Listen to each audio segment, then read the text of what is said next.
Hello everyone, it's Charlton. Alright, so Michael Avenatti has revealed his third accuser. Her name is Julie Swetnick.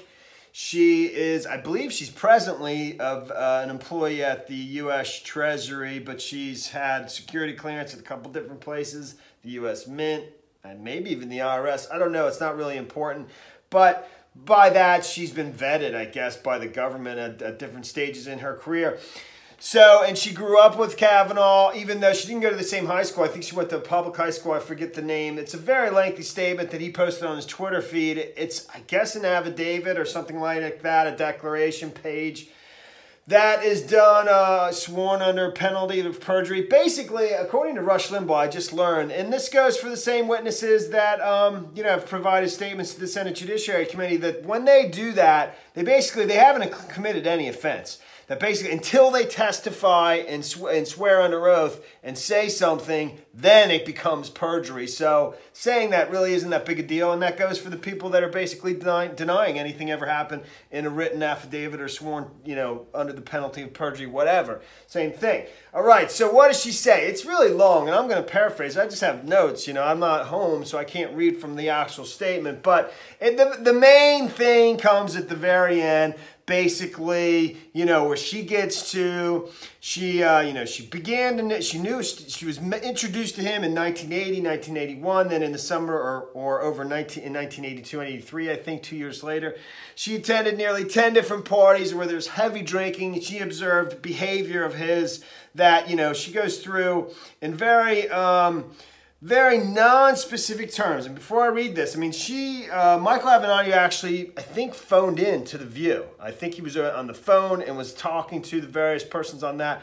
And what's her name? Abby Huntsman, who's from Fox, is actually the daughter of, the famous business billionaire in Utah. I forget his name, and her brother's the ambassador to China right now. Not real sure. But anyways, she asked Master Michael Avenatti, she just basically said point blank, what exactly did Brett Kavanaugh do to your client? And he basically said, well, I'm not gonna take questions like that right now. We're just gonna let our statement stand for now, and in the coming days we may get more specific. But that's I think the question everybody has is exactly what are you accusing him of doing? Because it's not real clear from this lengthy affidavit that talks about his history and her history with him. She ends up, admitting, revealing something that happened to her, but as best as I can tell, is she's saying that he was present at the party when it would happen. Whether she doesn't specifically say that he was aware of it or he was just present, present in the house, something like that. They kind of lead up to it. They build up to it through the thing. This took me 3 minutes to get to this point, but anyways, let me keep going. So, according to her statement, she says, I observed Kavanaugh drink excessively and was physically aggressive towards women. I'm paraphrasing, just sort of restating. I'm not going word for word.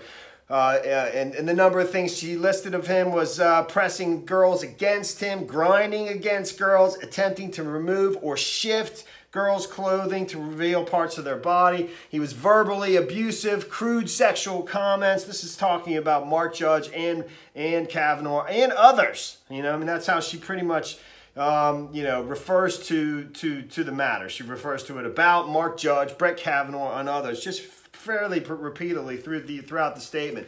She says he spoke in a demeaning manner about girls in general. I also witnessed one occasion in Ocean City, Maryland during Beach Week. So she's actually referencing the week that's noted on his calendar that he's provided to the Senate Judiciary Committee. And it's not his pocket calendar. They kind of made fun of him. This is like the calendar they had at his house, probably in his kitchen, that his mom kept and the whole family put notes on of where, I think, where they were going to be or where he was going to be. But he's a member of the family, and then 1 week was marked Beach Week. And there's all these different little notes on the different days of what's coming up. It's a large calendar you hang on the wall. It's not like some organizer that you carry around with you as a 15 or 16 or 17-year-old, like some kind of, strange thing, like it was made out to be. In any event, so she says she said I reviewed his interview with Fox News, And she basically said that he, his alleged innocence during high school and his lack of sexual activity was a complete lie, pretty much. And I'm just paraphrasing. She said, I witnessed Brett Kavanaugh consistently engage in excessive drinking and inappropriate contact of a sexual nature with women during the 1980s.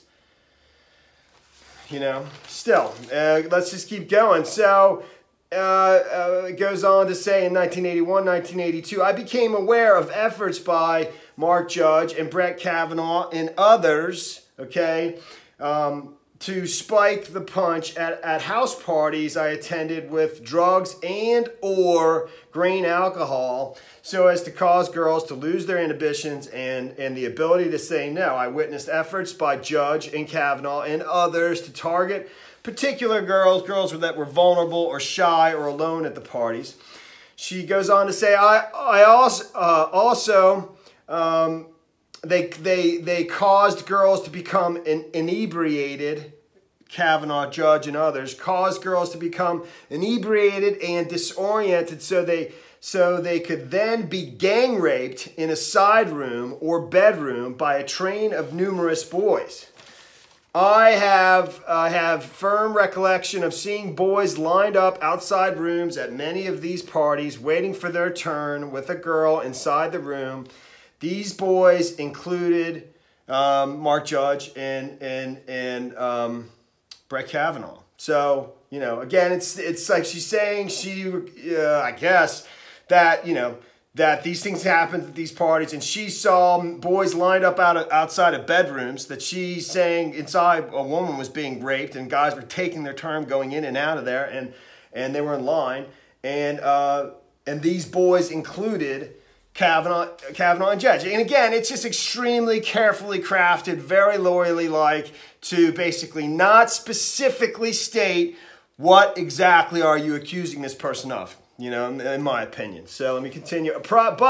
And this is where it gets to her. And I have a few questions. It's just a few questions. And I personally, I actually think as explosive as this sounds, and that's what it's meant to do, in my opinion, is I don't think this actually is going to. In fact, I think this actually hurts the cause of the first accuser. I think, in my opinion, things are shifting in Brett Kavanaugh's direction, and I think it's getting more and more ridiculous, in my opinion. So approximately 1982, I became the victim of one of these gang or train rapes where Mark Judge and Brett Kavanaugh were present. During the incident, I was incapacitated. Were present. I don't think she's specifically accusing them of raping her.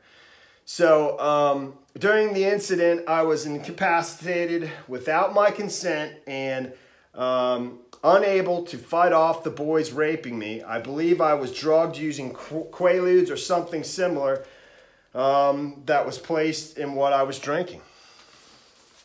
And that's pretty much, that's it, man.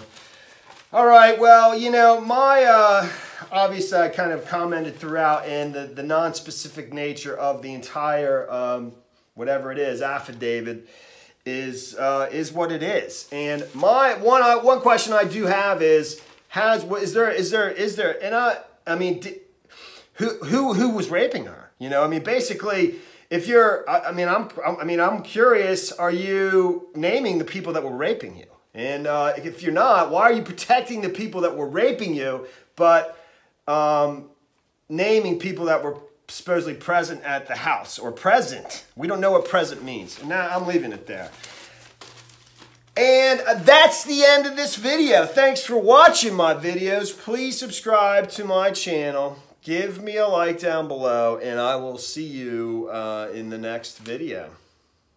Later, man.